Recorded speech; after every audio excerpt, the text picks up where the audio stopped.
नमस्कार दोस्तों, आपका स्वागत है ख्याली दुनिया में, जहां कहानियां जीवंत होती हैं और ख्वाब हकीकत बनते हैं। हम लाए हैं आपके लिए रोमांचक कहानियां, दिलचस्प किस्से और वो सब कुछ जो आपकी कल्पनाओं को नई उड़ान देगा। तो चलिए इस सफर की शुरुआत करते हैं और खो जाते हैं ख्याली दुनिया की रहस्यमय गलियों में। इस चैनल पर प्रस्तुत सभी कहानियां, पात्र और घटनाएं काल्पनिक हैं। इनका किसी भी व्यक्ति, घटना या स्थान से कोई संबंध केवल संयोग हो सकता है। हमारा उद्देश्य सिर्फ और सिर्फ आपका मनोरंजन करना है। Chapter 61 memory in pieces. 4 साल बाद, इंडिया, मुंबई। मिस्टर अमन, क्या आप सच में आरवी एंटरटेनमेंट्स को खरीद रहे हैं? अमन सिंह, क्या आपकी यादाश्त वापस आ गई? अमन सिंह, क्या आपके और सुपरस्टार रश्मि राजवंश के बीच कुछ नहीं चल रहा? अमन सिंह, क्या आप और रूही राजवंश एंगेजमेंट करने वाले हैं?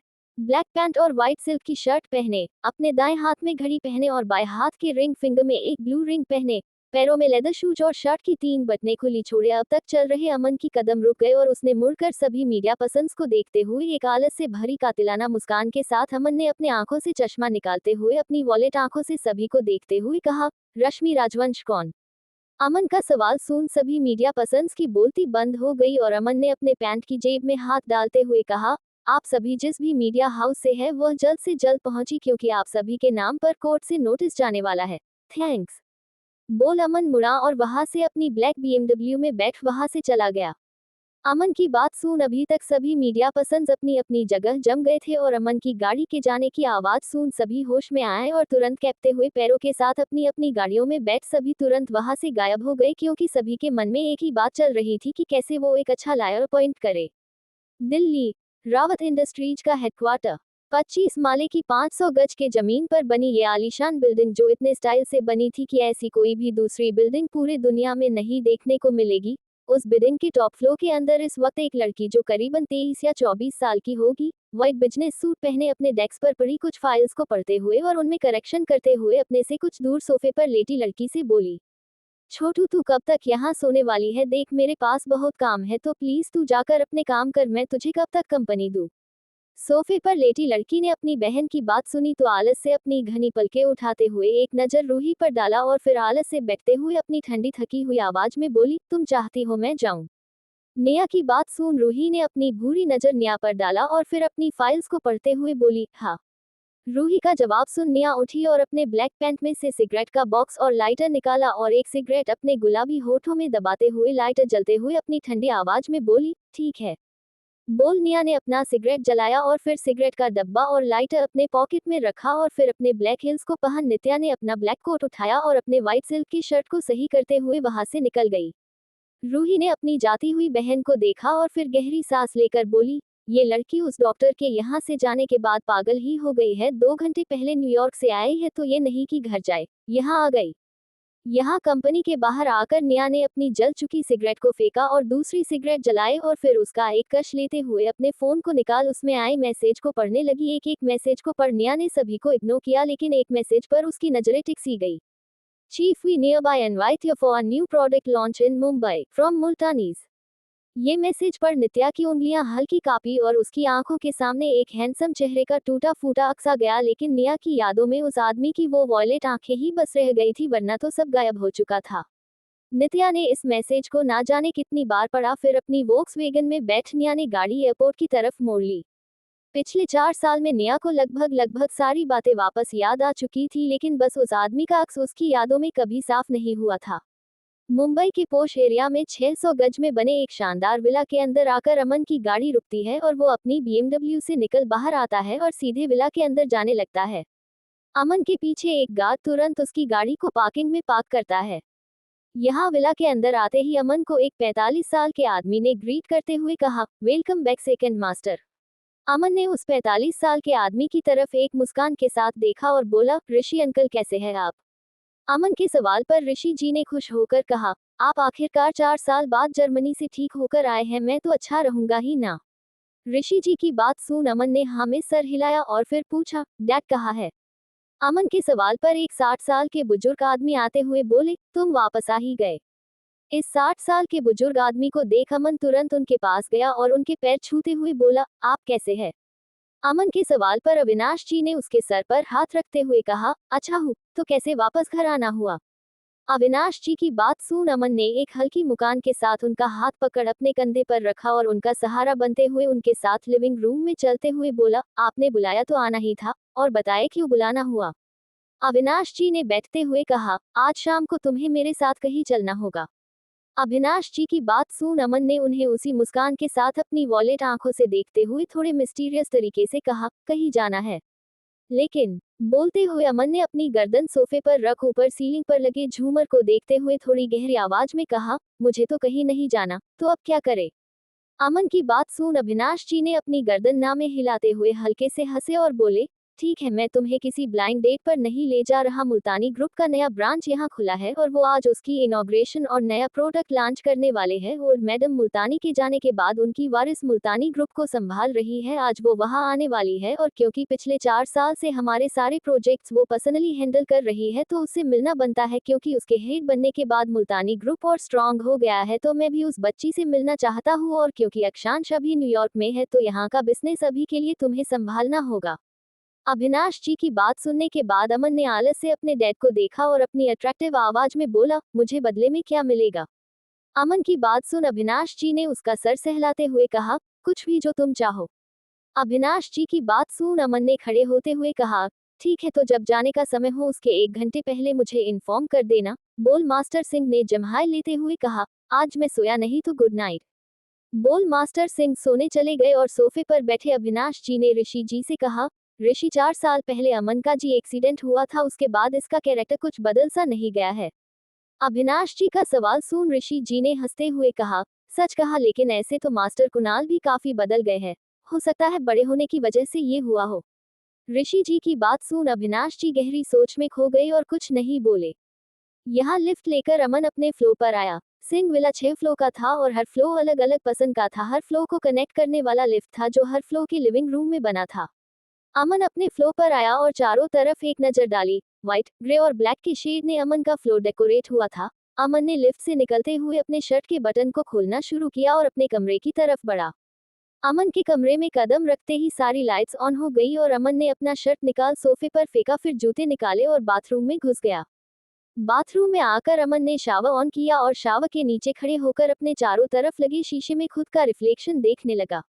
ब्लैक पैंट अब गिला हो चुका था, लेकिन अमन ने उस पर कोई ध्यान नहीं दिया। उसका पूरा ध्यान उसके कंधे पर बने बटरफ्लाई पर था जो लाल रंग का था और उस बटरफ्लाई को देखते ही अमन की वॉलेट आंखों में कालापन छा गया। अमन ने अपना यादाश्त 4 साल पहले खोया था और उसके बाद से ही उसकी सारी यादें धुंधली थी, सारी बातें आधी अधूरी थी, सिवाय एक जोड़ी काली आंखों के और उन आंखों के मालकिन के नाम के, जो था नित्या। Chapter 62 the changers. शाम के 8 बजे अविनाश जी ने अपनी हर्बल टी पीते हुए कहा, ऋषि, जाकर अमन को बोल दो कि वो रेडी हो जाए, हमें 1 घंटे में निकलना होगा। ऋषि जी ने हाँ में सर हिलाया और लिफ्ट की तरफ बढ़ चले। यहाँ ऊपर अपने कमरे में मास्टर अमन आराम से बिस्तर पर सो रहे थे। अगर अभी कोई मास्टर अमन को देखता तो वो यही कहता, लेकिन अपने पेट के बल दो रहे अमन की भौहें सिकुड़ी हुई थी, जिसे देखकर ये बताया जा सकता था कि वो अच्छे से नहीं दो रहा है। ऋषि जी ऊपर आए और अमन के कमरे के दरवाजे पर नॉक करते हुए बोले, से सेकंड मास्टर, उठ जाए, पार्टी में जाने के लिए तैयार हो जाए। सोते हुए अमन की नींद अभी भी नहीं टूटी थी। जब ऋषि जी ने कोई आवाज नहीं सुना या कोई जवाब नहीं सुना तो उन्होंने दरवाजा धीरे से खोला और अंदर जाकर अमन के किंग साइज बेड के पास खड़े होकर बोले, सेकंड मास्टर, ओल्ड मास्टर ने आपको जगाने को कहा है। इस हार थोड़ी तेज आवाज में बोलने से अमन की आंखें खुल गई, लेकिन उसके माथे पर अभी भी पसीना देखा जा सकता था। अमन पीठ के बगल मुड़ा और अपने बालों में अपने हाथ डालकर धीरे से बोला, डैम इट। अमन को जग गया हुआ देख ऋषि जी ने कहा, सेकंड मास्टर, आप रेडी हो जाए, ओल्ड मास्टर आपका इंतजार कर रहे हैं। बोल ऋषि जी वहां से चले गए। अमन उठकर बैठा और फिर चारों तरफ एक नजर डाल वो वॉशरूम की तारीफ बढ़ चला। निर्माण पॉइंट पर मुल्तानी ग्रुप के नए ऑफिस के इनॉग्रेशन के बाद सभी रिपोर्ट्स, हेड और गेस्ट ताज पैलेस की तरफ बढ़ चले। आज ताज पैलेस के बड़े से बैंक्वेट हॉल को मुल्तानी ग्रुप के मुंबई हेड ने बुक किया था। धीरे धीरे सभी गेस्ट आने शुरू हो गए थे। निया ताज पैलेस के बाहर खड़ी अपने सिगरेट के कश भर रही थी और बड़े से होटल को देख रही थी। निया को यहाँ आने पर अब अफसोस हो रहा था, क्योंकि उसे ये भीड़ भाड़ वाली जगह बिल्कुल नहीं पसंद थी।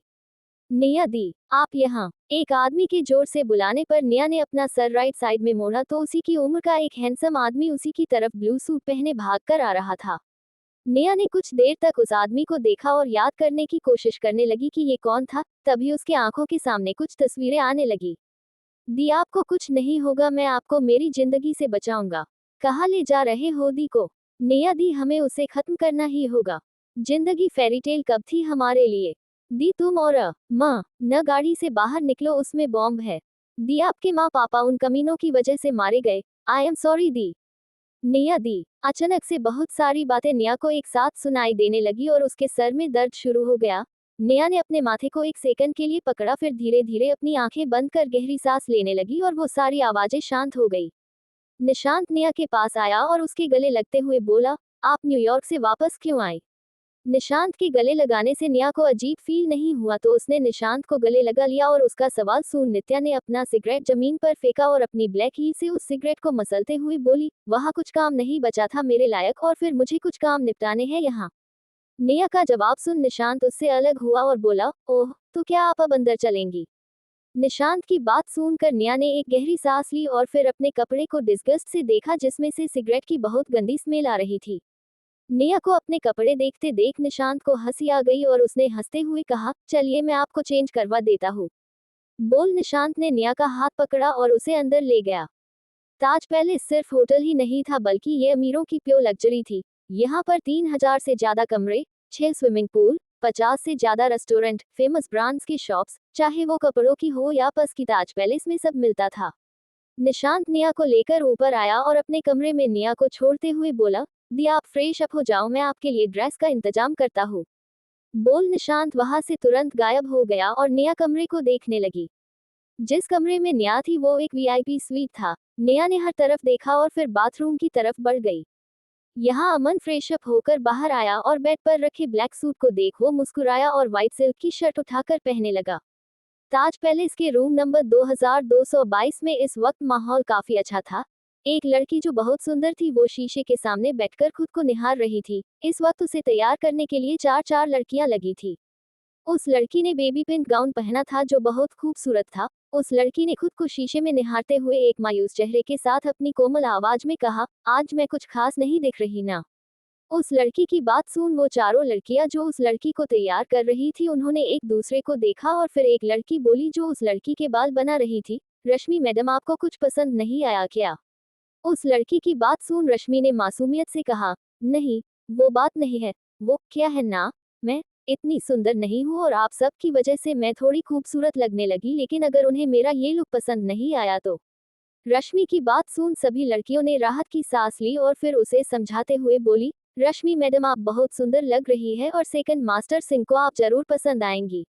उन लड़कियों की बात सुन रश्मि ने शर्माते हुए धीरे से कहा, मेरे और सेकंड मास्टर सिंह के बीच कुछ नहीं चल रहा। रश्मि को शर्माता देख उन लड़कियों ने हंसते हुए रश्मि का दिल बहलाने के लिए कहा, हाँ, कुछ नहीं चल रहा।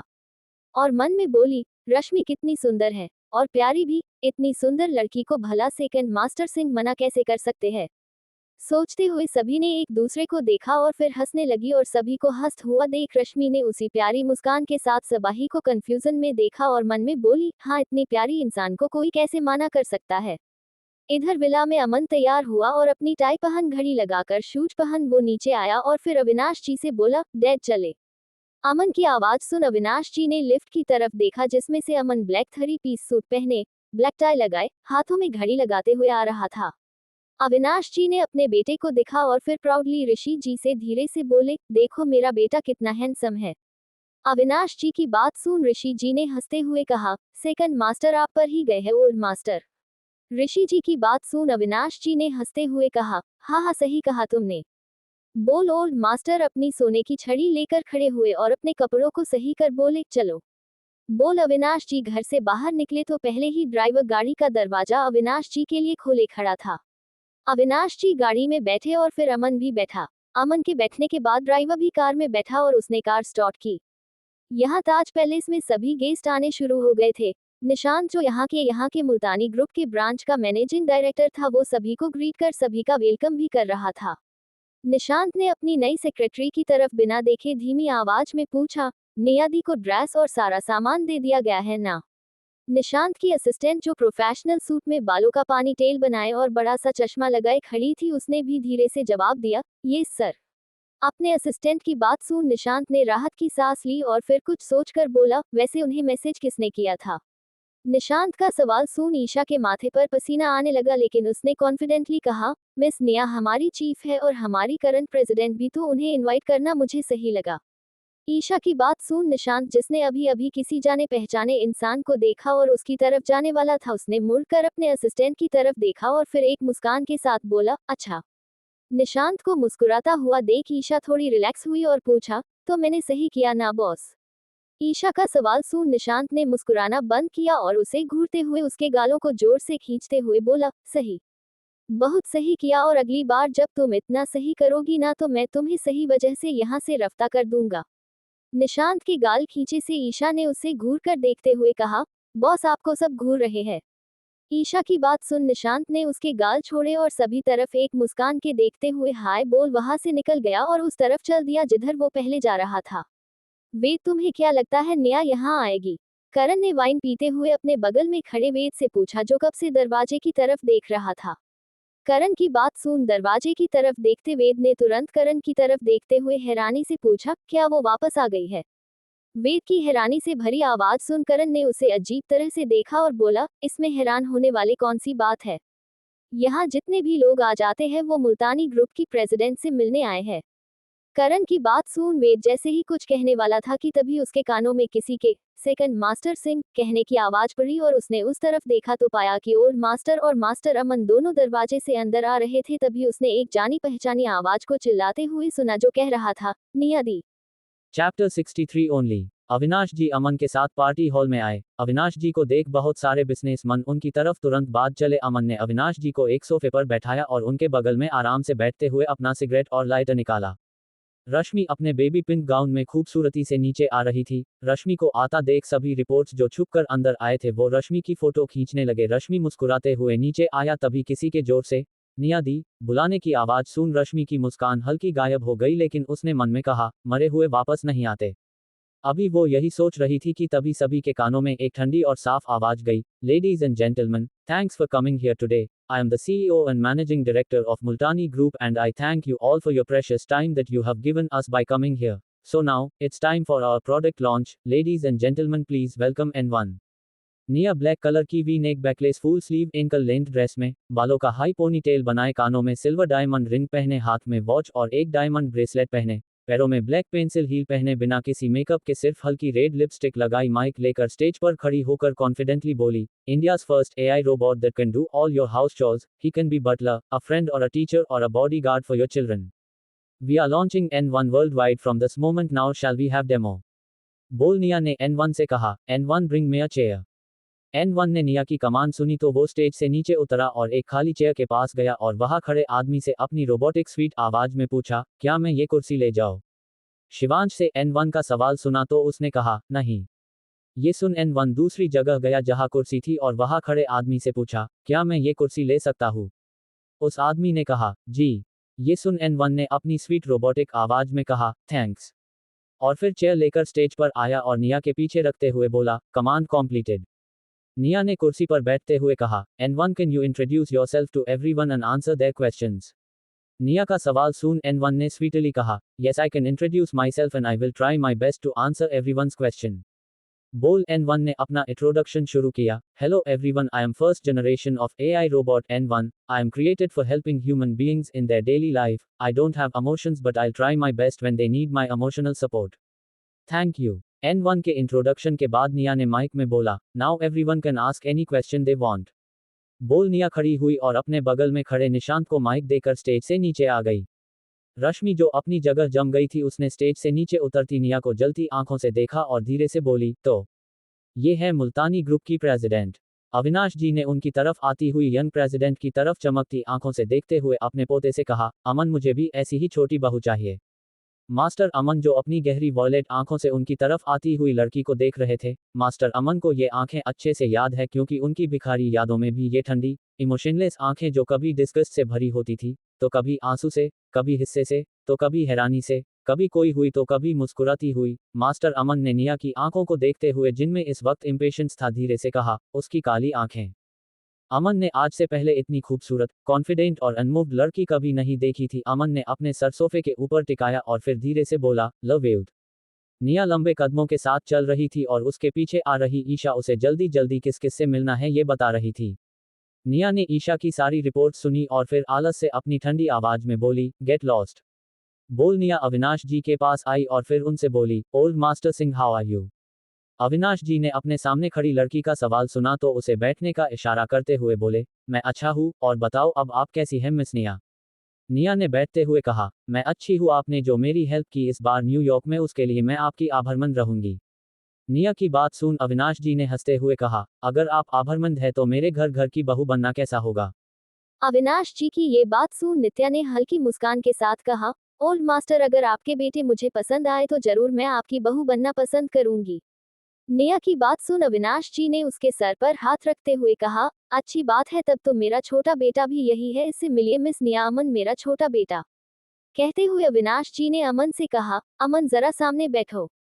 मास्टर अमन ने अपने डैड को देखा जो अपना वादा भूल चुके थे और उसे ऐसे उस काली आंखों वाली लड़की के सामने बैठने को कहा रहे थे कि जैसे वो कोई सामान हो, लेकिन मास्टर सिंह ने इस बात को इग्नोर किया और खड़े होकर पीछे वाले सोफे से उठ निया के सामने वाले सोफे पर आलस से बैठते हुए अपनी चार्मिंग आवाज में बोले, मिस निया। वैसे तो निया को गानों को सुन उसे जीने का कोई शौक ही, लेकिन आज अपने सामने बैठे इस वॉलेट आंखों वाले शख्स को देख निया को आज पहली बार लगा कि हॉल में चल रहा ये गाना शायद इस मोमेंट पर फिक्स बैठता था, पर निया को नहीं पता था कि उसके सामने बैठे इस शख्स को भी यही महसूस हो रहा था। किस्मत ने हो लिखा जिनके, इश्क उनको ही मिलता यहाँ। जितनी भी कोशिशें कर लो, मांगने से ये मिलता कहाँ। हो खेल ये नसीबों का, कारवां उम्मीदों का, चल पड़ा तो रुकता है कहाँ। लबों पे नाम जो होगा, उसे दिल ढूंढ ही लेगा। लकीरों का सफर शायद मोहब्बत पे खत्म होगा। लबों पे नाम जो होगा, उसे दिल ढूंढ ही लेगा। लकीरों का सफर शायद मोहब्बत पे खत्म होगा। निया को उसके सामने बैठा ये आदमी बहुत पसंद आ रहा था।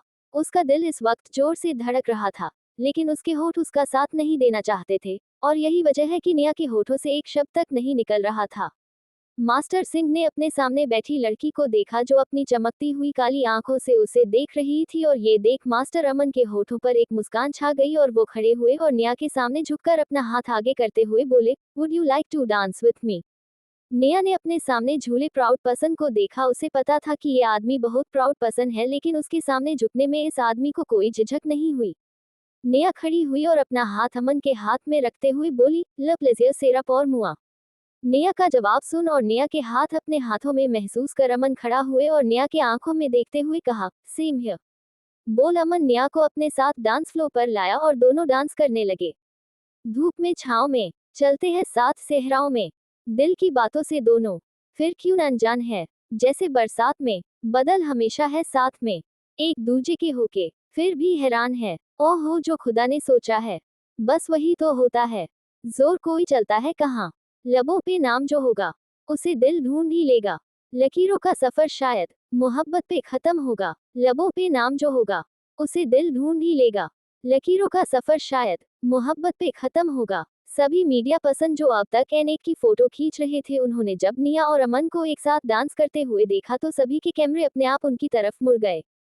वेद और करण जो अभी भी विस्की पी रहे, उन्होंने जब नित्या और अमन को साथ में देखा तो दोनों की विस्की उनके गले में अटक गई और दोनों खांसने लगे।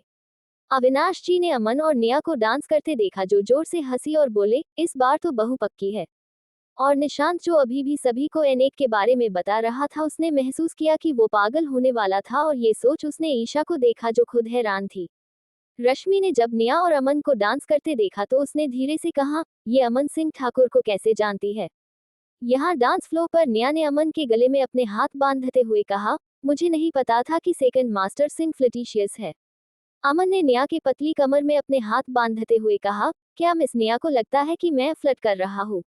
निया ने अमन के कंधे से अपने हाथ निकाले और दूर जाते हुए बोली, तो क्या आप नहीं करना चाहते। निया की बात सुन अमन ने निया का हाथ पकड़ अपनी तरफ उसे खींचा और निया सीधे अमन के पीठ से टकराई तो अमन ने उसके कमर में वापस हाथ डालकर डांस करते हुए कहा, नहीं, मैं तो आपसे फ्लर्ट नहीं करना चाहता।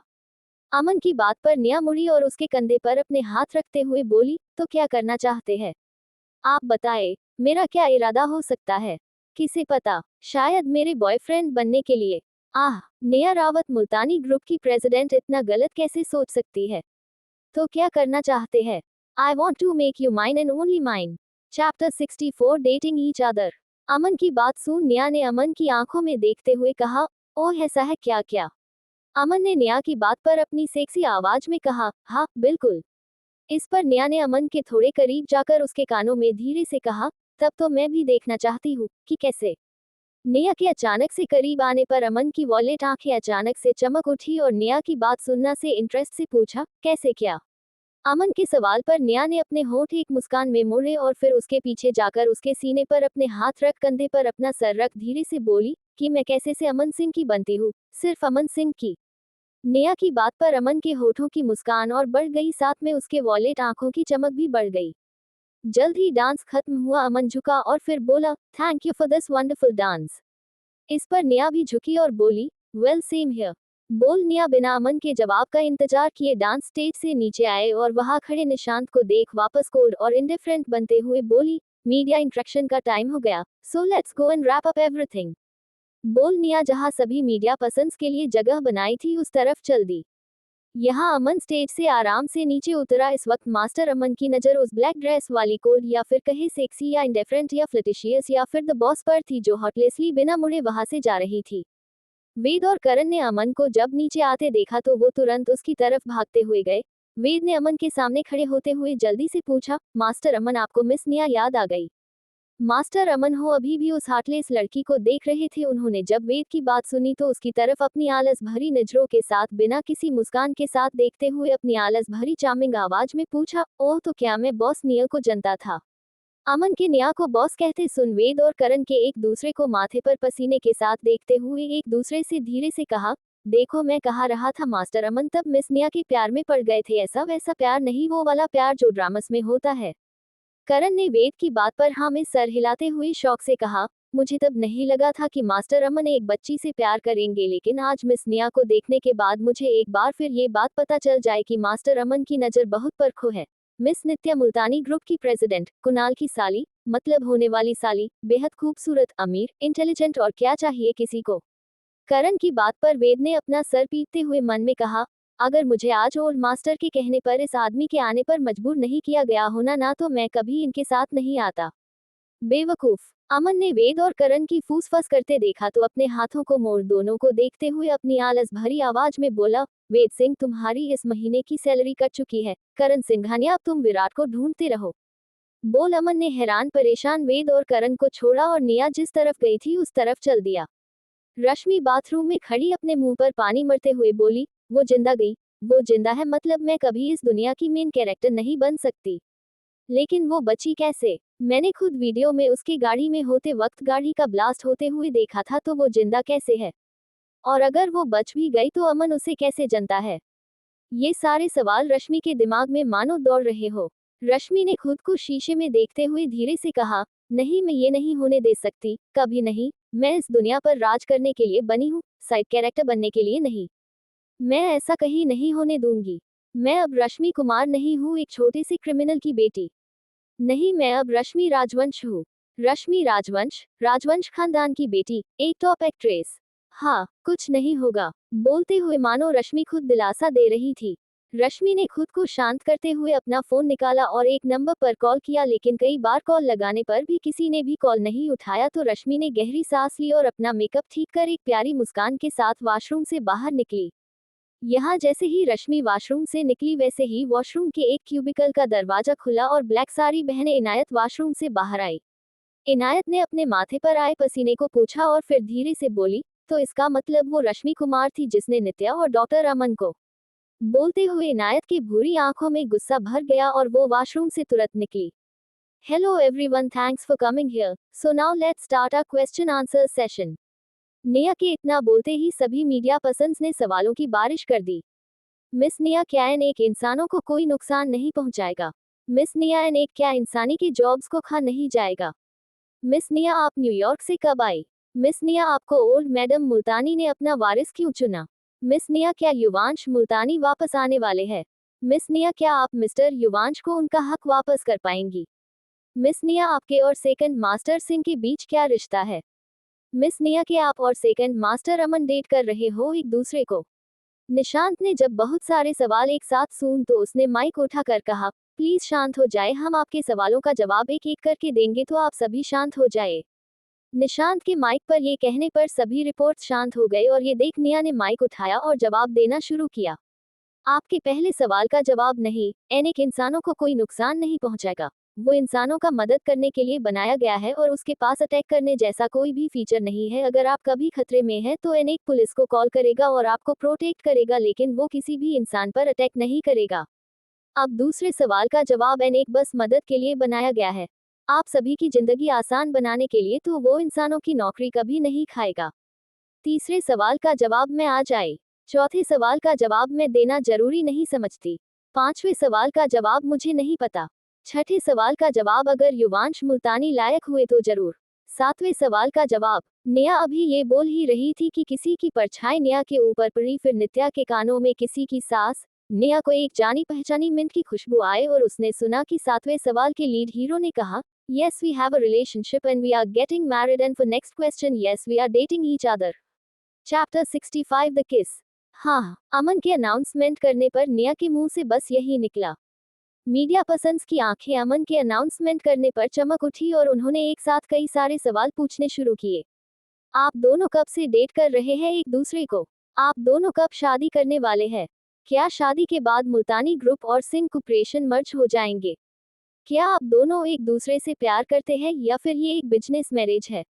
निया ने अपनी गर्दन मोड़कर एक नजर अमन को देखा, जो एक वक्त उसे ही देख रहा था, और खड़ी होकर अपना कोट जो उसने शुरुआत में निकल दिया था उसे निशानते लेते हुए सभी मीडिया पर्सन से बोली, we will arrange another press conference and in that conference we will answer those questions and another thing.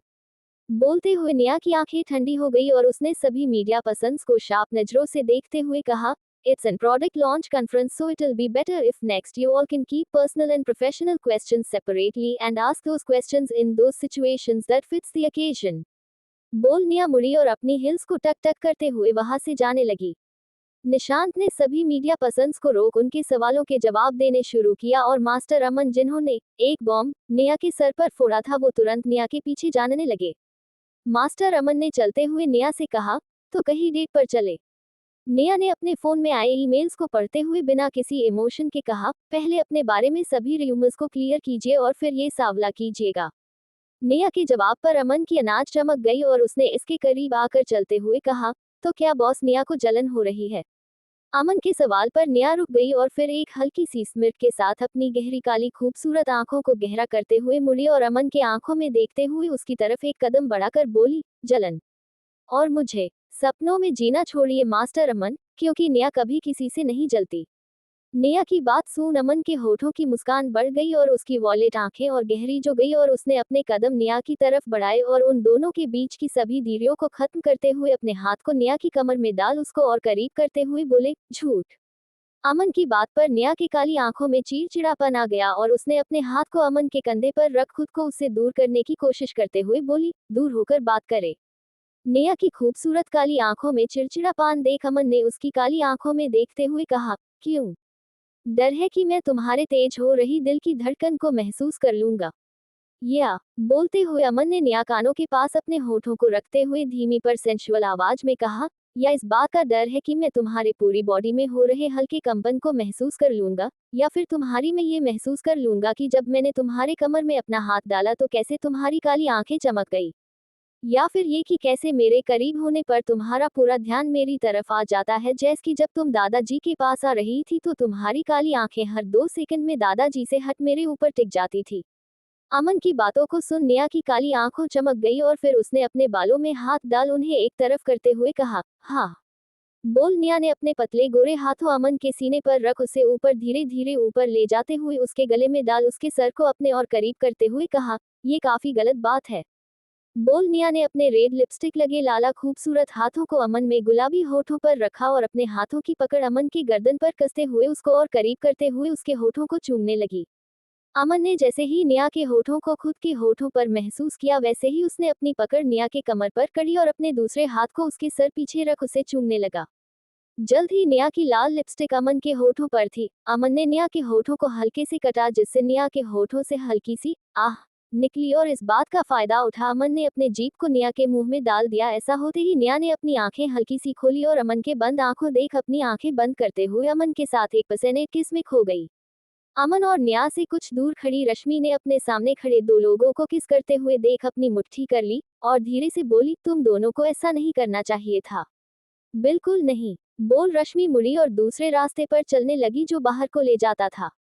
जाती हुई रश्मि से कुछ खड़े एक आदमी ने एक नजर जाती हुई रश्मि को देखा, जिसकी आंखों में आंसू भरा हुआ था, और फिर एक नजर अमन और नेहा पर डाली जो अभी भी एक दूसरे को एक पैशनेट फ्रेंच किस करने में लग हुए थे, और फिर अपने मुंह से पीच लॉलीपॉप निकालते हुए बोला, तो मेरी प्यारी मुंह बोली कोल्ड बहन अब ना ही सिर्फ रोमांस बल्कि अब किसी का दिल भी तोड़ने में इंटरेस्ट रखने लगी है। वाह क्या बात है। बोलते हुए युवांश ने एक अंगड़ाई लेते हुए जाती हुई रश्मि को इंटरेस्ट से देखते हुए कहा, अब मजा आएगा, इतनी बोरिंग लाइफ जीने के बाद कुछ तो इंटरेस्टिंग मिला। बोल युवंश जाती हुई रश्मि के पीछे चल पड़ा। यहाँ अंदर पार्टी हॉल में इनायत निशांत को ढूंढने में लगी हुई थी, जब एक मैस्कुलिन हाथ ने इनायत की कमर में अपना हाथ डाल उसे एक पिलर के पीछे लाते हुए उसे पोल से सटाकर खड़ा करते हुए उस मैस्कुलिन हाथ के मालिक ने थोड़ी ड्रंक आवाज में कहा, इनायत बख्शी, झूठी, मक्कार, कमीनी, तुम्हारी हिम्मत कैसे हुई मेरे सामने आने की? तुम्हारी हिम्मत कैसे हुई मेरा फायदा उठाने के बाद मुझसे भागने की? तुम्हें पता है मैंने तुम्हार कहाँ नहीं ढूंढा। तुम मेरे साथ ऐसा कैसे कर सकती हो, मेरे साथ सोकर मुझसे तुम ये कैसी बोल सकती हो कि तुम्हें मुझमें कोई इंटरेस्ट नहीं है? इनायत ने अपने सामने खड़े ड्रंक शिवांश को थोड़ी बेबस और थोड़ी गिल्ट भरी आंखों से देखते हुए कहा, शिवांश अभी ये सब करने का टाइम नहीं है, मुझे कुछ जरूरी काम है तो मुझे छोड़ो। ठीक है। इनायत की बात सुन शिवांश ने उसे अपनी ड्रंक नीली आंखों से घूरते हुए एक जिद्दी बच्चे की तरह कहा, नहीं, मैं तुम्हें नहीं बजाते दूंगा, तुम मुझे छोड़कर चली जाओगी। और वो छोड़ो, तुमने मेरे बच्चे के साथ क्या किया? मैं जानता हूँ कि तुमने उसे कहीं छुपा दिया है। कहाँ है मेरा बच्चा? शिवांश की ऐसी बकवास बातें सुन इनायत ने अपने माथे को मलते हुए कहा, मेरे पास तुम्हारा कोई बच्चा नहीं है।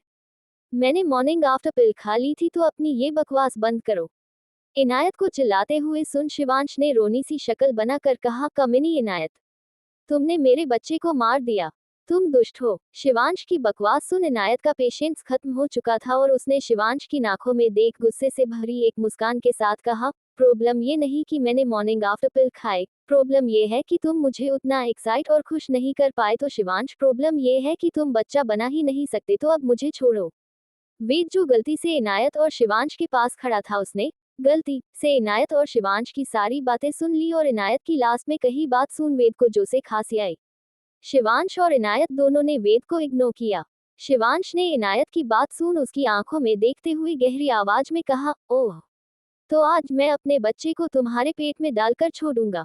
बोल शिवांश ने इनायत को चीनी के बोरे की तरफ अपने कंधे पर डाला और फिर सीधे पार्टी हॉल से निकल अपने कमरे की तरफ चल दिया। इनायत ने अपने हाथ पैर चलते हुए मन में सोचा, मुझे नित्या को अभी वो सब बताना है। लेकिन ये बेवकूफ। यहाँ जाती हुई रश्मि को महसूस हुआ कि कोई उसका पीछा कर रहा है। ये फील कर रश्मि मुड़ी तो अपने सामने खड़े आदमी को देख रश्मि का आंसू भरा चेहरा जो पहले ही फीका था वो और फीका हो गया। युवांश ने अपने सामने खड़ी लड़की का चेहरा अब अच्छे से देखा और छाबरा देखते ही युवांश के कातिलाना हैंडसम चेहरे पर एक बड़ी सी मुस्कान छा गई और उसने कहा, तो वो तुम हो जिसका दिल मेरी प्यारी निया ने तोड़ा है। वाओ, बोल युवांश ने रश्मि को पतले गोरे नाजुक हाथ को पकड़ उसे किस करते हुए बोला, nice to meet you again princess. Chapter 66 a secret of her. Rashmi पाव, मैं जब छोटी सी थी तो अक्सर मेरे मम्मी को पापा से लड़ते हुए देखती थी क्योंकि मेरे पापा गैर कानूनी काम करते थे। मुझे तब ये सब नहीं समझ में आता था, लेकिन एक दिन मैंने देखा कि कुछ लोग मम्मी के साथ गलत बर्ताव कर रहे थे। मैं बहुत डर गई थी, लेकिन तभी मेरे पापा पता नहीं कैसे आए और उन्होंने उन सभी आदमियों को मम्मी के साथ मार दिया। और उस दिन मैं अचानक से बड़ी हो गई और मुझे पता चला कि पापा अपने काम के अलावा किसी से प्यार नहीं करते। उस दिन जैसा डर मुझे लगा था वैसा डर मुझे कभी नहीं लगा सिवाय इस पल के। मैं डरती नहीं हूँ, मैं एक एक्ट्रेस हूँ। 4 साल मैंने बाहर मेहनत कर ये सब हासिल किया। मुझे एक्टिंग में कोई इंटरेस्ट नहीं, लेकिन क्योंकि मुझे प्यार चाहिए था, सबका प्यार मैं चाहती थी कि सब मुझे चाहे, तो मैंने ये प्रोफेशन चुना। मेरे इंस्टाग्राम पर 90 मिलियन फॉलोअर्स है। मैंने 4 सालों में 20 मूवीज की है और एक भी फ्लॉप नहीं गई। एंटरटेनमेंट इंडस्ट्री में मुझे लकी प्रिंसेस कहा जाता है क्योंकि जिस फिल्म में मैं काम करती हूँ उस फिल्म को पैसे की कोई कमी नहीं होती क्योंकि मेरे एडोप्टेड फादर मिस्टर राजवंश सब संभालते हैं लेकिन वो एक चीज नहीं संभाल पाए, इस राक्षस को दूर करना। मुझे प्यार मोहब्बत और इश्क भाई पता। मुझे यश बहुत पसंद आया था जब मैं उससे 4.5 साल पहले उस पार्टी में मिली थी, लेकिन कुछ समय बाद वो पसंद नापसंद में बदल गई और अब मैं यश से बात भी नहीं करती।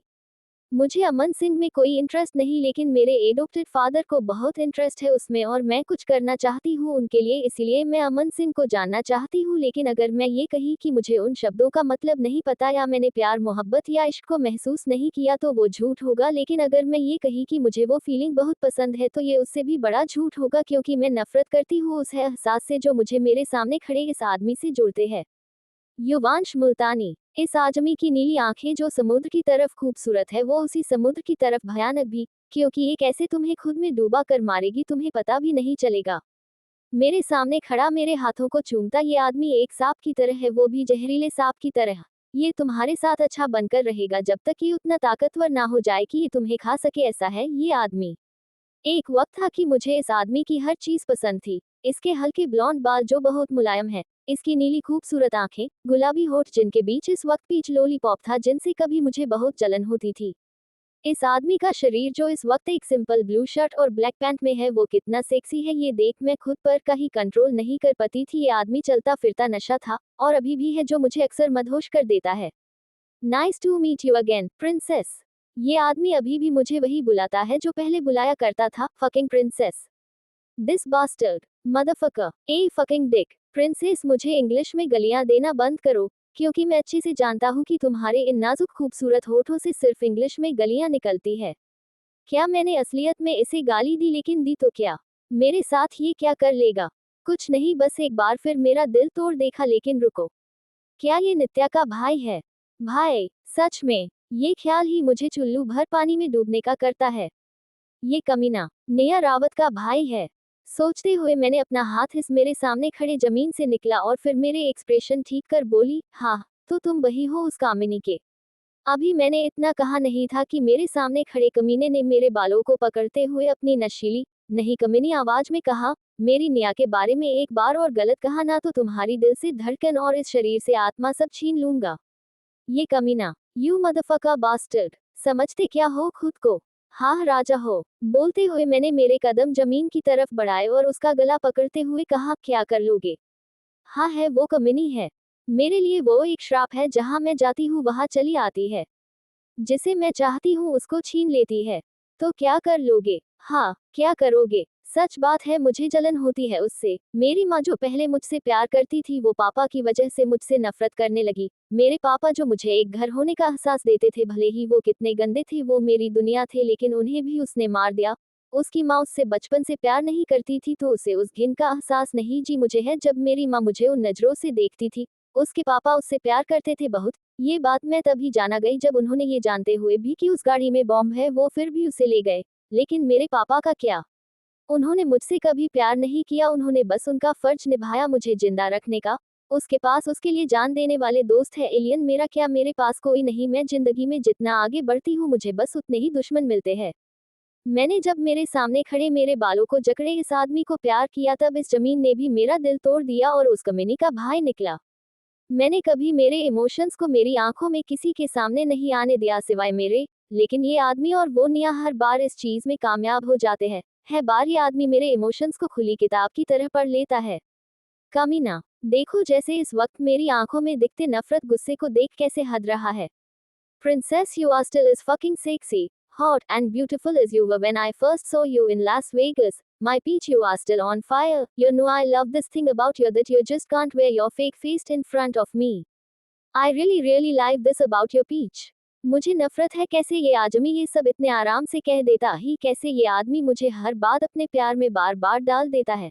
मुझे नफरत है कि कैसे मैं खुद को इस आदमी को चाहने से नहीं रोक पाती और कैसे मैं इस आदमी के सामने अपने आप को ऐसे ही खुली किताब की तरह छोड़ देती हूँ। और उससे भी ज्यादा नफरत है मुझे इस बात से कि ये आदमी इस बात को जानता है, आज मुझे पढ़ भी लेता है। कमीना, चैप्टर 67 द मॉन्स्टर। युवांश मुल्तानी। ये नाम काफी था बहुतों के होश उड़ाने के लिए, क्योंकि कौन नहीं जानता था कि ये आदमी पागल था। अपने मजे के लिए युवांश ने अपना घर 15 साल की उम्र में छोड़ दिया। ओपन से पढ़ाई की और फिर मजे के लिए ही ये जाकर अंडरवर्ल्ड के लोगों के साथ मिल गया और इस वक्त अंडरवर्ल्ड का किंग था युवांश मुल्तानी। युवांश ने अपने सामने खड़ी रश्मि को देख एक देविलिश मुस्कान के साथ कहा, प्रिंसेस अपने बाप से जाकर कही कि अपनी नजरें वहां तक बढ़ाए जहां तक उसकी औकात हो और हाँ दोबारा मेरे बहन के बॉयफ्रेंड पर नजर डाली ना तो तुम्हारी आंखें निकाल लूंगा। रश्मि ने युवांश की बात सुन उसे एक टेढ़ी मुस्कान के से देखते हुए कहा, युवांश मुल्तानी ये बात हम दोनों को पता है कि तुम मेरे पापा के कुत्ते हो। तो क्या तुम भूल गए कि कुत्तों को मालिक पर भौंकने की इजाजत नहीं होती। रश्मि के आंखों में एरोगेंस और नफरत देख युवांश ने उसके बाल छोड़े और फिर उसकी कमर को पकड़ते हुए बोला, प्रिंसेस मैं पागल कुत्ता हूँ ये बात हम दोनों और वो तुम्हारा नकली बाप भी जनता है और मैंने कब उस बुढ़े की बात मानी है। क्या ये बात तुम्हें नहीं पता कि मैं किसी की बात नहीं मानता? पता है ना, तो अब यहाँ से वैसे ही चुपचाप निकलो जैसे तब निकली थी जब मैंने तुम्हें रुकने को कहा था। Get lost. चट। अभी युवांश रहनी पर चिल्लाया ही था कि किसी ने उसका कॉलर पकड़ दूसरी तरफ मोड़ा और उसके गाल पर एक जोर का चाटा पड़ा। युवांश ने अपने चाटे पड़े गाल को सहलाते हुए अपने सामने खड़ी लड़की को देखा और उसकी आंखें चमक गई, होठों से गुस्से की स्निर चली गई और एक असली मुस्कान छा गई। युवांश ने निया को गले लगाते हुए कहा, मेरी प्यारी बहन। उद्धरण चिन्ह। नित्या ने डिस्गस्ट से युवंश को खुद से दूर किया और फिर कोलदली बोली, युवांश मुल्तानी तुम कर क्या रहे थे इतने सालों से बाहर? क्या तुम ही सब सीख रहे थे?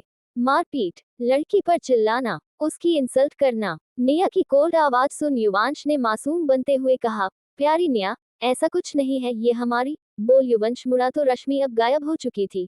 रश्मि को अपने पीछे नहीं देख युवांश ने निया से कहा, हमारी कुछ पर्सनल बात थी और बताओ, कोई बॉयफ्रेंड बनाया? मैंने देखा कैसे तुम उसे किस कर रही थी, तुम एकदम डेसिंग लग रही थी। युवांश की बातें सुन निया के कान लाल होने लगे। तभी एक एक चार्मिंग आवाज निया के कानों में सुनाई दी और अमन ने खुद को इंट्रोड्यूस करते हुए कहा, आपकी बहन का होने वाला पति। युवांश ने अमन को देखा तो उसके चेहरे से मुस्कान धीरे धीरे गायब हो गई और फिर उसकी नीली आंखें ठंडी हो गई और बिना अमन से हाथ मिलाए और उससे कुछ बोले युवांश ने निया की तरफ देख कहा, चलो सब रेडी है। बोल युवांश वहां से निकल गया। निया ने युवांश की बात सुनी तो उसने अमन को बिना देखे कहा, मेरे होने वाले पति। सपनों में। बोल निया युवांश के पीछे चल दी। सेकंड मास्टर सिंह ने दोनों भाई बहन को जल्दी जल्दी जाते देखा और फिर युवांश की ठंडी आंखों को याद कर पाना फोन निकाल वेद को कॉल कर बोला, युवांश मुल्तानी का बॉल डेट मेरे टेबल पर 2 घंटे में चाहिए। बोल अमन ने अपने होठों को छुआ जिस पर अभी भी लिपस्टिक लगी हुई थी और फिर अपने पॉकेट से रुमाल निकाल अपने होठों को साफ करते हुए कुछ सोचने लगा और धीरे से बोला, निया रावत। 2 घंटे बाद। निशांत, निया और युवांश तीनों एक शहर से दूर एक विला के अंदर बैठे अपने सामने लगी प्रोजेक्टर को देख रहे थे।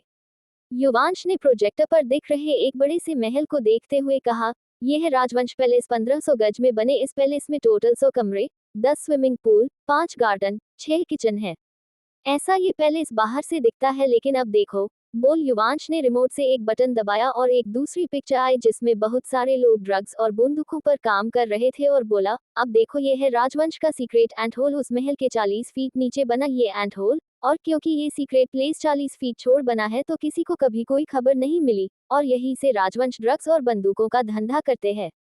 पुलिस कभी भी राजवंश के पैलेस की तरफ जाते हुए कोई ड्रग्स या फिर बंदूकों का ट्रक पकड़ती थी तो वो इसीलिए उसे नहीं पकड़ पाती थी क्योंकि ये एंट होल राजवंश पैलेस के 1 किलोमीटर पहले ही शुरू होता है तो वो लोग सर माल पहले ही गायब कर देते थे। राजवंश पैलेस और इस एंट होल की सिक्योरिटी में ना ही सिर्फ आदमी बल्कि बेहतरीन टेक्नोलॉजी का भी इस्तेमाल किया गया है और सिर्फ यही नहीं यहीं पर ये लोग ह्यूमन एक्सपेरिमेंट भी करते हैं जहाँ ये कैसे एक इंसान को ज्यादा जिंदगी दी जाए ये रिसर्च करते हैं। ये देखो।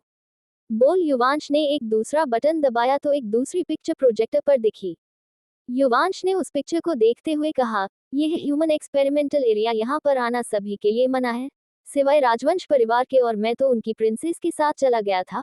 वैसे, बोलते हुए युवांश ने निया की तरफ देख कहा, पीच बहुत खूबसूरत है, तुमने तो देखा ना निया, वो खूबसूरत के साथ बहुत अच्छी एक्ट्रेस भी है। मैं भी उसकी एक्टिंग में फंस गया था कमिनी। निया ने युवांश और उसकी बातें सभी को इग्नोर किया और उस पिक्चर को देखती रही। उस पिक्चर ने 5 लोग जिनमें एक लड़की और 4 लड़के थे जिनके ऊपर कोई कपड़ा नहीं था और उनके आसपास बुजुर्ग जवान सभी उम्र के साइंटिस्ट सफेद कोट पहने खड़े कुछ बात कर रहे थे। सभी की नजरों में वो 5 जन सिर्फ कोई चीज थे ना कि इंसान।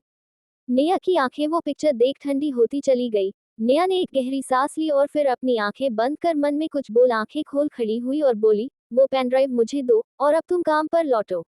नेहा की बात पर युवांश ने नेहा को पेन ड्राइव दिया और फिर अंगड़ाई लेते हुए बोला, प्यारी नेहा, उस अमन सिंह ठाकुर से दूर रहो। वो राजवंश का सबसे बड़ा डीलर है जो उन्हें बंदूक सप्लाई करता है, और वो कोई सिर्फ सिंह परिवार का छोटा भाई नहीं बल्कि एशिया का सबसे बड़ा वेपन डीलर मॉन्स्टर है। उससे प्यार तो छोड़ो, तुम दोस्ती भी नहीं कर सकती, क्योंकि जब तुम राजवंश पर अटैक करोगी तो वो अटैक इनडायरेक्टली उस पर भी अटैक करना होगा, और वो कोई सिंपल अमीर परिवार का बेटा नहीं है, वो कोल्ड ब्लडेड डेविल है। तो बचकर, वरना इस प्यार के चक्कर में तुम खुद को ही ना खो दो। Chapter 68 the planning. अपने कमरे में बैठा अमन अपने टैब में कुछ रिपोर्ट्स पढ़ रहा था कि उसका फोन बजा। अमन ने कॉल पिक किया तो दूसरी तरफ से कुणाल की गहरी आवाज आई जो कह रहा था, सुना है शादी कर रहे हो। अमन ने तब में रिपोर्ट्स पढ़ते हुए ही कहा, तुम्हारी तो पक्की हो गई है ना।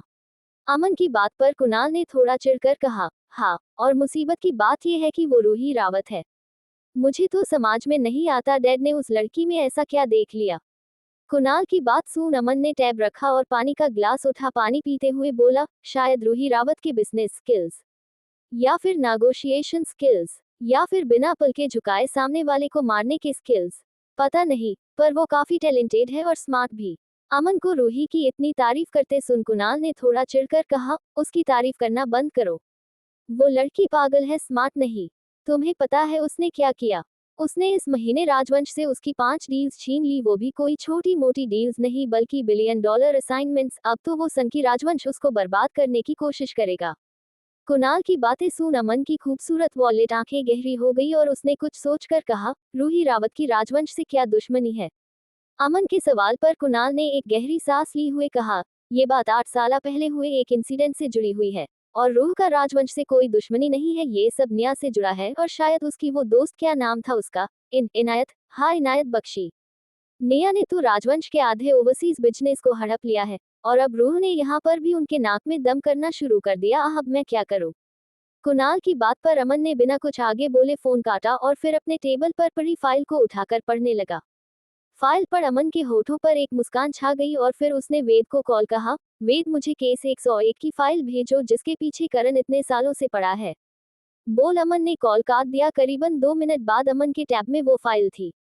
अमन ने फाइल के एक एक पन्ने को ध्यान से पढ़ा और फिर कुणाल की बता को याद करने लगा। नेहा और इनायत बख्शी के साथ कुछ हुआ था। करीबन 5 बार फाइल पढ़ने के बाद अमन ने वेद को एक और कॉल कर कहा, मुझे इस केस से जुड़े सभी लोगों के नाम चाहिए और इस केस को कौन कौन दबाना चाहता था उनके भी नाम।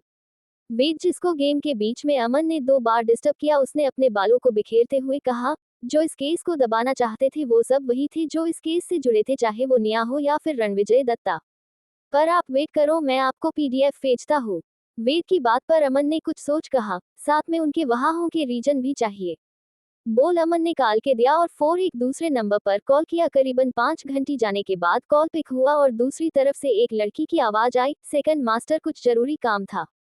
इस लड़की का सवाल सुन अमन ने अपने हाथ में पहनी अंगूठी को देखते हुए कहा, राजवंश के साथ हमारी कितने की डील होती है? अमन के सवाल पर दूसरी तरफ से लड़की ने कहा, उनका एक ऑर्डर करीबन 50 बिलियन का। क्यों? आरोही के सवाल पर अमन ने कुछ सोचकर कहा, क्या ये बड़ा ऑर्डर है? अमन का सवाल सुन आरोही ने महसूस किया कि उसका सर दर्द हो रहा था। उसने एक झूठी हंसी के साथ कहा, बड़ा तो नहीं पर एक एवरेज ऑर्डर से ज्यादा बड़ा है। आरोही का जवाब सुन अमन ने कॉल काट दिया और फिर अभी अभी आए वेद के भेजे फाइल्स को पढ़ने लगा। यहाँ विला में युवांश की बात सुन निशांत की आंखें बड़ी बड़ी हो गई और उसने हैरानी से कहा, क्या सच में वही मॉन्स्टर है? निशांत के चेहरे का उड़ा हुआ रंग देख युवांश ने अपनी सिगरेट का काश लगाते हुए कहा, हाँ, और तुम्हें पता है 4 साल पहले जो बॉम्ब ब्लास्ट हुआ था वो ना ही सिर्फ मेरी प्यारी नेहा के लिए हुआ था बल्कि अमन के लिए भी हुआ था। वो जो कोई भी था वो एक तीर से 2 निशाना लगाना चाहता था। वैसे ये सब छोड़ो, तो आगे क्या करेंगे? नेहा ने स्क्रीन पर दिख रही पिक्चर को देखते हुए कहा, हम अब आर्मी भेजेंगे। वैसे मेरे होने वाले जीजाजी की पार्टी को कुछ अच्छे कर्म भी करने चाहिए, है ना? नेहा की बात पर और उसकी काली गहरी आंखों को देख युवांश ने सीटी बजाते हुए कहा, सही बात, सही बात। और निशांत ने अपने माथे को पीटते हुए कहा, ये पागल इंसान। बोल। निशांत ने नेहा से कहा, नेहा दी, अगर कुणाल या रूही दी इसमें शामिल हुई तो उनको भी खतरा हो सकता है। निशांत की बात पर नेहा ने युवांश से उसकी सिगरेट लेकर एक कर भरते हुए कहा, अगर कुणाल जय सिंह में मेरी बहन को बचाने की ताकत नहीं तो मैं अपनी बहन को अपने पास रखना ज्यादा बेहतर समझूंगी, और वैसे भी इतना पैसा कमाया है मैंने जिंदगी भर, किस काम आएगा वो सब, और वैसे भी मेरे पास कुणाल जय सिंह से ज्यादा हैंडसम और जवान आदमी है। नेहा की बात पर युवांश ने हाँ में सर हिलाते हुए कहा, हाँ अगर स्वीट रूही को वो पॉलिटिशियन सेफ नहीं रख सकता तो उससे शादी करने का मेरी बहन को फायदा क्या। और वैसे भी अगर वो कुणाल मेरी स्वीट क्यूट रूही के सेफ नहीं रख पाया तो मैं पहले उसे मरूंगा, फिर उस जैसे या उससे भी बेहतर हजारों आदमी खड़ा कर सकता हूं मैं उसके सामने। निशांत ने एक बार फिर हैरानी में और अपने अस्तित्व पर सवाल उठाए हुए एक बार युवांश और फिर एक बार निया को देखा और फिर दिल में कुणाल के लिए मोमबत्ती जलते हुए बोला, बागवान बेचारे को इन राक्षसों से बचाए। कहा मैं एक सेंस की बात कर रहा था, कहा ये दोनों उसकी कहानी खत्म करने में लगे हैं। हाय मेरी उदास जिंदगी। यहाँ अमन ने पूरी फाइल को पढ़कर धीरे से कहा, अगर मुझे उस वक्त किसी को चुनना होता तो मैं शायद वही करता जो उसने किया है, लेकिन कुछ तो मिसिंग है। पर क्या। यहाँ निया ने विला से बाहर निकलते हुए एक नंबर पर कॉल किया। जल्द ही कॉल पिक हुई तो निया ने कहा, क्या इस बार इलेक्शन पिछली बार के डबल वोट्स के साथ जीतना चाहते हैं जीजा जी। Chapter 69 beginning of war. Breaking news. राजवंश परिवार को भारत का ही नहीं बल्कि दुनिया में एक प्रेस्टिजियस परिवार है, उसके गहरे राज बाहर निकलने शुरू हो गए हैं। राजवंश परिवार का काला सच जिसने पूरी देश को हिलाकर रख दिया। राजवंश परिवार गैर कानूनी हथियारों की तस्करी करवाता था। राजवंश परिवार इंसानों पर रिसर्च करवाता था। रूलिंग पार्टी ने राजवंश परिवार के घिनौने सच को बाहर निकाल दिया। रूलिंग पार्टी के लीडर हमारे देश के पीएम के बेटे कुणाल जयसिंह ने एक स्टिंग ऑपरेशन के जरिए राजवंश परिवार का ये काला और घिनौना सच बाहर निकाला। क्या कुणाल जयसिंह भी चुनाव में खड़े होने वाले हैं, या फिर ये सिर्फ उनकी राजवंश परिवार से कोई दुश्मनी थी। जहां देखो इस वही ही ये खबर पिछले 15 दिन से चल रही थी। नेहा ने कॉफी पीते हुए अपने असिस्टेंट से न्यूज देखते हुए कहा, युवांश को कांटेक्ट करो और उसे बोलो हमारे दूसरे अटैक की बारी आ चुकी है। नेहा का असिस्टेंट दोस्त शिवांश ने अपना फोन निकालते हुए कहा, पर अभी तक राजवंश की मार्केट वैल्यू सिर्फ 20% से गिरी है तो दूसरा अटैक क्यों। नेहा ने अपने सामने पड़े डॉक्यूमेंट को पढ़ते हुए कहा, क्योंकि उनकी मार्केट वैल्यू अब नहीं गिरेगी। राजवंश से ही नहीं करीबन 100 सालों से अपना बिजनेस कर रही उनकी पीआर टीम ने अब तक तो कोई ना कोई हल निकाल ही लिया होगा और युवांश वो अपनी जगह बचाए रखने के लिए उन्हें कोई ना कोई सुझाव दे चुका होगा अब तक। नेहा की बात सुन शिवांश ने कंफ्यूजन में पूछा, वो अब क्यों अपनी जगह बचाएगा। इस पर नेहा ने डॉक्यूमेंट पर साइन करते हुए कहा, क्योंकि चंद्र राजवंश की गोद ली हुई बेटी पर युवांश फिदा है और उसके सेंस के हिसाब से जब तक चंद्र राजवंश पूरी तरह नहीं बर्बाद हो जाता तब तक उसे वही रहना होगा, क्योंकि अगर वो वहां नहीं रहा तो उसकी पीठ को कोई और ले जा सकता है। शिवांश ने नेहा की बात पर नकली हंसी के साथ हंसते हुए कहा, हा हा हा हा हा, क्या बात है, उस पागल को भी कोई पसंद है। बोलते हुए शिवांश नेहा के केबिन से निकला। नेहा के हाथ डॉक्यूमेंट पर साइन करते हुए रुक गए और उसने अपने सुर्ख गुलाबी जोठों को खोल धीरे से कहा, पसंद। राजवंश विला के लिविंग रूम में इस वक्त सिर्फ टीवी से आ रही न्यूज रिपोर्ट की ही आवाज आ रही थी।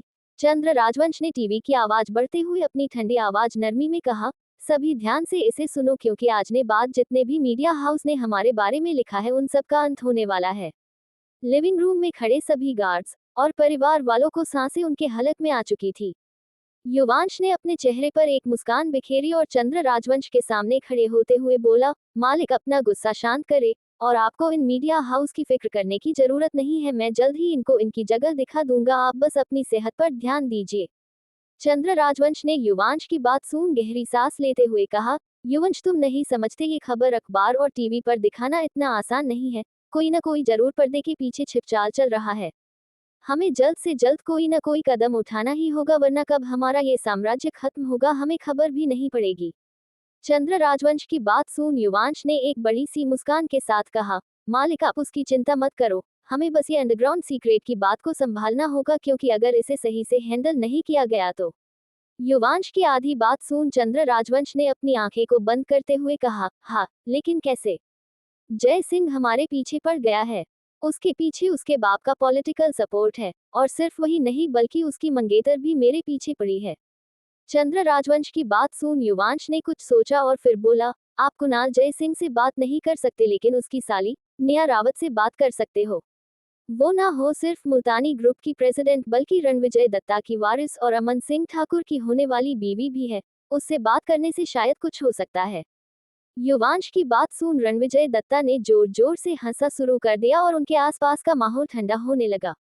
चंद्र राजवंश जब काफी हंस लिए तो उसने युवांश की आंखों में क्रूरता के साथ देखते हुए कहा, वो नेहा रावत मेरी मदद अपने सपने भी नहीं करेगी, और मुझे उससे मदद नहीं उसका दिमाग चाहिए, तो आज के बाद मुझे उस एक्सपेरिमेंट से मदद मांगने को मत कहना। एक्सपेरिमेंट सुन। युवांश ने कंफ्यूजन में चंद्र राजवंश को देखा तो चंद्र राजवंश ने सभी को जाने का इशारा किया। ये देख सभी लोग मिनटों में वहां से गायब हो गए। तब चंद्र राजवंश ने अपनी सिगरेट जलते हुए कहा, नेहा रावत कोई इंसान नहीं है, वो एक एक्सपेरिमेंट का नतीजा है। उसके पास जो दिमाग है वो किसी खजाने से भी ज्यादा कीमती है। उसके दिमाग के पीछे सिर्फ मैं नहीं पड़ा बल्कि मोस्टर भी पड़ा है। नेहा रावत के दिमाग को सही से इस्तेमाल किया गया तो वो इस दुनिया को जन्नत बना देगी, और अगर उसे तबाही के लिए इस्तेमाल किया गया तो ये पृथ्वी नर्क से कम नहीं। नेहा, तुम संभाल कर जान, प्लीज उन लोगों के हाथ मत लगाना। इनायत के ये कहने पर नेहा ने उसे एक प्यारी मुस्कान के साथ देखते हुए कहा, मैं अपना ख्याल रखूंगी, तुम बस उन्हें कॉल करो जिन्हें मैंने कहा था। बोल नेहा चोरी चुपके उस पुरानी फैक्ट्री में चल दी। यह इनायत ने जल्दी से कॉल किया। जल्द ही कॉल पिक हुआ तो इनायत ने बिना दूसरी तरफ के इंसान को बोलने का मौका दिए कहा, हिमाचल के सोल वैली की पुरानी फैक्ट्री पर प्लीज अपने आदमी भेजिए, नेहा अंदर गई है, उसकी जान खतरे में है। इनायत की बात पर दूसरी तरफ से उस आदमी ने कंफ्यूजन में पूछा, नेहा कौन? तो इनायत ने कुछ याद करके बोला, लोन वुल्फ। लोन वुल्फ सुन। दूसरी तरफ के आदमी ने तुरंत कहा, हम आधे घंटे में रेस्क्यू टीम भेजते हैं, लेकिन उससे पहले मैं तुम्हें जो नंबर भेज रहा हूँ उस पर कॉल करके यही बात बोलना। बोल। दूसरी तरफ के आदमी ने फोन काट दिया। ये फैक्ट्री में नेहा चोरी चुपके सभी का पीछा करने हुए उनकी बातें सुनते हुए अंदर आई। जितने भी आदमी इस वक्त फैक्ट्री में थे उनमें कुछ साइंटिस्ट, कुछ गुंडे और एक बुजुर्ग आदमी था। नेहा ने साइंटिस्ट की बातें सुनने की कोशिश की तो उसने सुना, इस बार हमें हीरा मिला है। हाँ, मुझे सच में कोई आइडिया नहीं था कि स्मार्ट ह्यूमन या सुपर ब्रेन की रिसर्च जो प्रोफेसर स्वाभिमान कर रहे थे वो सक्सेसफुल होगा। हाँ, लेकिन कुछ भी कहो, मुझे उस लड़की के लिए बुरा लगता है। उसकी लाइफ स्टोरी काफी ट्रेजिक है। हाँ, पहले तो वो लड़की कोई आम इंसान नहीं, उसे उसके ही नाना ने एक्सपेरिमेंट से बनाया है, और फिर उसका परिवार भी उसे प्यार नहीं करता। वैसे ये एक तरह से अच्छी बात भी है, उसके गायब होने पर ज्यादा शोर नहीं मचेगा। हाँ, लेकिन क्या तुम बख्शी कपल को नहीं जानते? वो हमें उस लड़की को इतने आसानी से नहीं ले जाने देंगे। नेहा, नेहा उठ जाओ, आज हमें दादाजी से मिलने जाना है। रूही के चिल्लाने की आवाज सुन नेहा की आंख खुली। इस वक्त नेहा के चेहरे पर बहुत पसीना हो रखा था। नेहा ने अपनी लाल थोड़ी खोई हुई आंखों से रूही की तरफ देखा। रूही ने नेहा की आंखें देखी तो उसने परेशान होकर पूछा, क्या हुआ छोटू? रूही के सवाल पर नेहा ने धीरे से कहा, एक्सपेरिमेंट। Chapter 70 chess. नेहा को एक्सपेरिमेंट कहता सुन रूही की आंखें गहरी हो गई, लेकिन उसने कंफ्यूजन दिखाते हुए कहा, छोटू कैसे एक्सपेरिमेंट की बात कर रही है? कहीं रणविजय अंकल ने दोबारा से तो तुझे नहीं बुलाया? रूही की बात सुन नेहा होश में आए और फिर उसने खड़े होते हुए कहा, नहीं ऐसा कुछ नहीं है, आप चलिए मैं तैयार होकर आती हूँ। बोल नेहा वॉशरूम की तरफ चल दी। वॉशरूम में आकर नेहा ने शावर ऑन किया और उसके नीचे खड़ी होकर अपने सामने लगे शीशे में खुद को देखने लगी। नेहा का ब्लैक शर्ट पूरी तरह गिला हो चुका था और उसके शरीर से चिपक गया था। नेहा ने धीरे धीरे अपने शर्ट के बटन खोला और फिर अपने सीने पर बने इस लाल टैटू को देख धीरे से बोली, जल्द ही मैं इस वजह को खत्म कर दूंगी। दिल्ली के जय सिंह विला में इस वक्त काफी शांति थी। अमन ने अपनी बाजी चलते हुए राजीव जी से कहा, uncle check and mate. Rajiv Jai Singh, India के करंट पीएम और कुणाल जय सिंह के पिता ने अमन से चेस के टेबल को देखते हुए कहा, अमन कभी तो मुझे जीत लेने दिया करो।